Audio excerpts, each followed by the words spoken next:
Jeremy Corbyn is with me. Jeremy Corbyn, you are calling for the debate tomorrow. Theresa May, we know, is going to come to the House of Commons and explain why she did what she did. Would you like to see a proper debate and a vote at the end of that? Yes, I would, because I think Parliament should have a say in this, and the Prime Minister could quite easily have done that.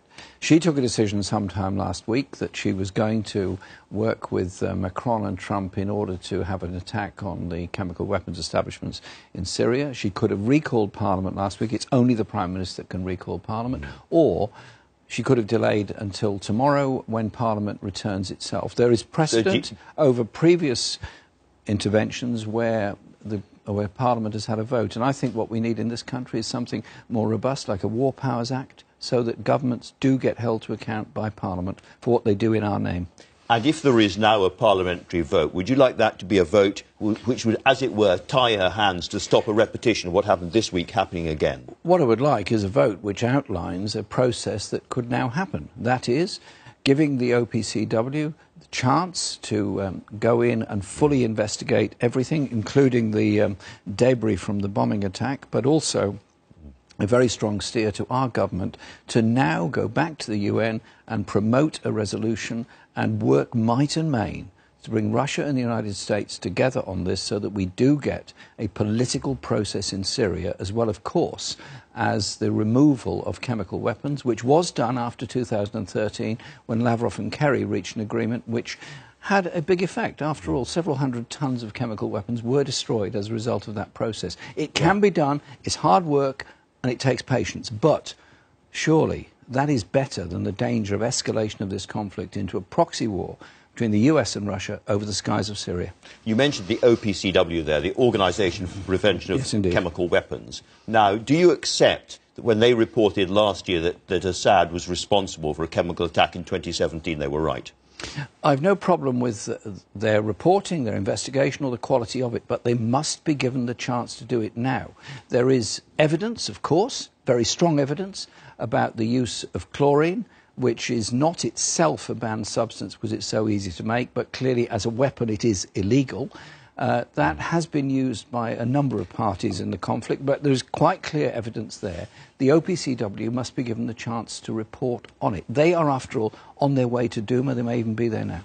They are there now, I think, and we've got reports in the papers of the smell of chlorine coming from the clothes of children and so forth. So. If they came back and said, yes, this was Assad's regime, there was one helicopter above it, and this was a chemical attack against international law, would you then be in favour of using missiles too? I would then say, confront Assad with that evidence, confront any other group that may be fingered because of that, maybe, I'm saying maybe, I don't know, and then say they must now come in and remove and destroy those weapons, as they did in 2013 and 2015. But the wider context has to be promotion of a political solution and a ceasefire. We cannot go on. 400,000 people have died in Syria. 2 million are external refugees. But nobody died as a result of these attacks, and they may have degraded Assad's chemical weapons facilities really substantially. There may be other ones we don't know about. There may be a fallout from it. But the point is also of the legality of doing it. Because if we want to get the moral high ground around the world, as a member of the Security Council, as a country with a long tradition of international involvement, shall we say, then we have to abide by international law. And I say to the Foreign Secretary, I say to the Prime Minister, where is the legal basis for this? The legal basis would have to be... humanitarian, they say. Well, it would have to be self-defence or the authority of the UN Security Council. The humanitarian intervention is a legally debatable concept at the present time. And I would have thought, from the point of recalling Parliament or waiting 2 days, things could have been different. But it looked awfully to me as though the Prime Minister was more interested in following Donald Trump's lead than anything else. And this is policy made up by Twitter. We're not in favour of that. Are there any circumstances at all in which you would favour firing missiles at Syria? Any circumstances? I can only countenance involvement in Syria if there's a UN authority behind it, and that's why I want to say this. If we could get to the process in the UN where you get to a ceasefire, you get to a political solution, you then may well get to a situation where there could be a UN force established to enforce that ceasefire. That surely would save a lot of lives.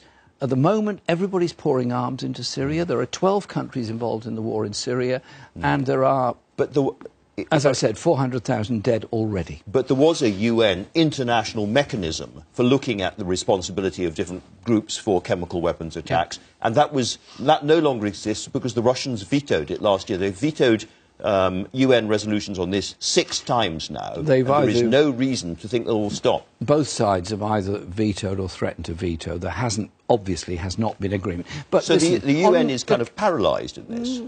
Paralysed is too easy a word and is really a counsel of despair.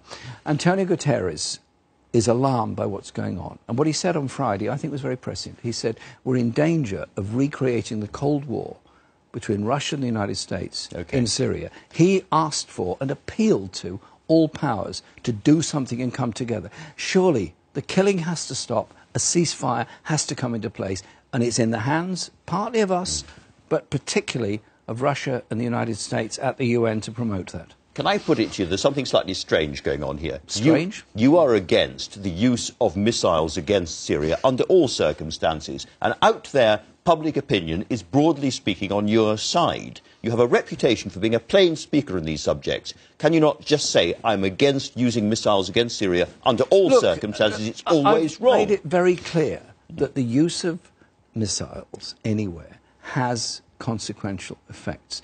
What is presented on media and is often fed in by defence departments all around the world is that it's all surgical, clean, all over. Well, unfortunately, the world isn't quite like that. The longer-term effects are of other people that are killed, are of other people that are affected by it, and, of course, look at the history of this world. Ever since 2001, we've had all these wars, we've had a growth of terrorism, we've had a growth of instability. Surely we've got to start looking at things in a different way. Trump said he is locked and loaded to carry on this. Do you think we are still at a point where we could see a real, genuine hot war between Russia and the West? Well, President Trump has a way with words, that's for sure. I hope it's just exaggeration on his part. Well, quite clearly, any country that's deeply involved in Syria could cause an awful lot more trouble now if they wanted to. I hope that President Trump will listen to wise counsels, listen also to wise counsels outside the USA, and pick up the phone to Putin and talk. OK.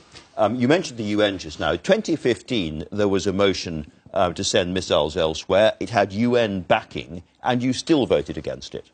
Yes, I was not... So it's not the UN that's the issue? Well, the issue was, what would the effect be of it? Would it, in fact, spawn something worse? Would it kill civilians? And was there another way of doing it, such as cutting off the supply of finance and the supply of arms to ISIS? Now, remember, our exports that go to Saudi Arabia, for example, end up killing people in the Yemen, but also end up somewhere in very bad hands in Syria and other places. We've got to think through what we promote as policy. Absolutely. 2014, another motion in the House of Commons about the use of air power, in this case against ISIS in Syria, Iraq, and again you vote against. Emily Thornberry votes the other way, but as a result of that, surely ISIS has been defeated. It was air power that defeated ISIS, you were against it, and you were therefore wrong. Well, the point I was making was, on whose side were we getting involved? And at the end of the day, ISIS was going to be confronted by ground forces, and it was, from Kurdish people and other forces. Who have won? Fortunately, ISIS is no longer the power it was, but some of the other groups that are part of various forms of opposition in Syria are not far away from ISIS in their approach to the world. But given that these people were throwing gay men off buildings, were beheading and all the rest of it, have been defeated, surely your vote against that was wrong? Of course no, I'm not saying it was wrong at all. What I'm saying is a process that involves cutting off arms and money that can be used to kill wholly innocent people has got to be there, because the arms and the money are still flowing into the region, albeit now to probably slightly different groups. But if you were Prime Minister, you would never, ever authorise the use of force against countries? No one would ever say never. What I would say is... Almost never, though. Well, no, what I would say is there has to be a process where the objective is to bring about peace, to bring about a resolution to conflict, to bring about a political solution. Listen, there's going to be no military winner in Syria. Well, the war could go on and get worse, and the killing will get worse. Many people say that Assad has effectively won that civil war. He's mopping up opposition in different parts of the country, but he has basically won. But the hatred and the desperation of many people in Syria who are not supporters of Assad, maybe not even supporters of other groups, is going to be there for a long time. The Kurdish people... Meanwhile, he's in charge. The Kurdish people need to have their identity. Other groups in this diverse country need to have their identity. Surely, there has to be a role for the United Nations. That's why the UN was founded. One final historical question, because 2013 there was a similar kind of suggestion that we would go to war with Assad, we'd remove some of his chemical weapons, and the Labour Party again stopped that happening. 2013, he was much weaker. He might have lost that war. He's now much, much stronger. Surely there should be some embarrassment or even shame on the part of the Labour Party that that attack didn't happen when it was still possible to stop this terrible man doing what he's been doing to his people ever since. Ed Miliband and others made the point then, as I do now, that there has to be a political process to bring about the end of the war. What we said was, go for the political answer now, rather than allow the war to get worse and so many more die as a result of it. Surely, we are an experienced nation, we have great skills and abilities. Can't we use those abilities to save life? Let me turn to a related subject. You have now seen the intelligence on the Skripal attack in Salisbury.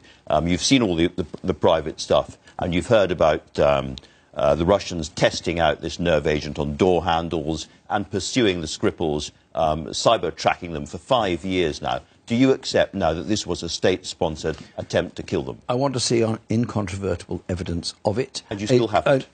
I want to see incontrovertible evidence of it. I am appalled and alarmed at the idea that anyone would use this nerve agent, and clearly it was an attempt to murder the Skripals on British soil. That is obviously absolutely wrong. The OPCW's job is to identify what the agent was, and they've done that. Sadly, it's not their job to identify who made it or necessarily where it was made. And I do think we need to strengthen the role of the OPCW in the future. Do you seriously think there is any doubt about who is responsible for this? I think it's very clear that the nerve agent itself is very similar to those that have been made in Russia. Novichok is what we call it. And obviously there has to be some challenge to Russia on this, and that is what is going on. And I would obviously want to challenge the Russians on the production of this, as indeed I would any other country that's producing something which is wholly and totally illegal. Do you agree or disagree with John McDonnell, then, who said that this was a state-sponsored assassination attempt? Well, what I would say is, if we're going to make a very, very clear assertion like that, we've got to have the absolute evidence to do it. Because, listen, we believe in a rules-based diplomacy. We believe in a rules-based international relationship. Therefore, you've got to have absolutely incontrovertible evidence. Otherwise, you reduce your ability to criticise people. I mean, the government would say we have got that evidence and we have shown it to Jeremy Corbyn and he's still not convinced. What more can we do? Well, assertions and probabilities are not the same as certainty.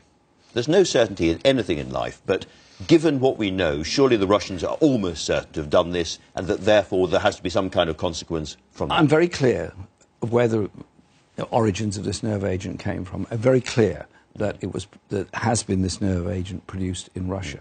What I'm saying is the OPCW must have the chance and the opportunity to identify, and also it should have the powers, and I think we should give them the powers to identify the source and the culpability of it. At the moment, they don't have that. The OPCW is a very important organisation for the safety of all of us, you and me included. Let's turn to one other issue, which is CHOGM, the Commonwealth Heads of Government meeting coming up very, very soon now in this country. It's been suggested that this is the right moment for the British government to apologise to the rest of the Commonwealth for some of the wrongs and errors they have made in the mistake when it comes to the Chagos Islands, when it comes to apartheid and other things. Do you think this is something that now needs to happen? I think it's very important that Britain recognises its historical role in many of these issues. I mean, for example, the treatment of people in Kenya during the uprising in the 1950s. There's been a sort of apology given on that. On the Chagos Islands, it's an issue I've been very closely involved in for a very long time. That is going to come up at CHOGM, no question about that. And I think it's important that the British government just recognise what Britain did, the Chagos Islanders, was immoral, was wrong and brutal. Put it right, and it'll give them their right of return. And so this is I think for a general reset, if you like. Well, I think the Commonwealth needs to have a more robust freedom in order to have those debates and those discussions.